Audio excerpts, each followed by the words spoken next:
लाट. HELP help help म्हणजे मदत करणे. TOES टॉस म्हणजे पायाचे बोट. CALL कॉल कॉल म्हणजे बोलवणे. BACK बॅक म्हणजे पाठ. NEST नेस्ट म्हणजे गर्ते. SAIL सेल म्हणजे जनयात्रा. FAIL फेल म्हणजे अपयशी. My name is Samir Sureka Rajesh Veladi, Standard 3. My school name ZP Primary School Shivnipar. BALL ball म्हणजे चेंडू. BEND बेंड म्हणजे वाकणे. HAD हेड म्हणजे डोके. EAR इयर म्हणजे कान.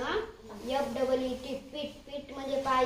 BEAR बेअर म्हणजे अस्वल. DUCK डग म्हणजे बदक. COCK कॉक म्हणजे कोंबडा. MASK मास्क म्हणजे मुखवटा. LONG लॉंग म्हणजे लांब.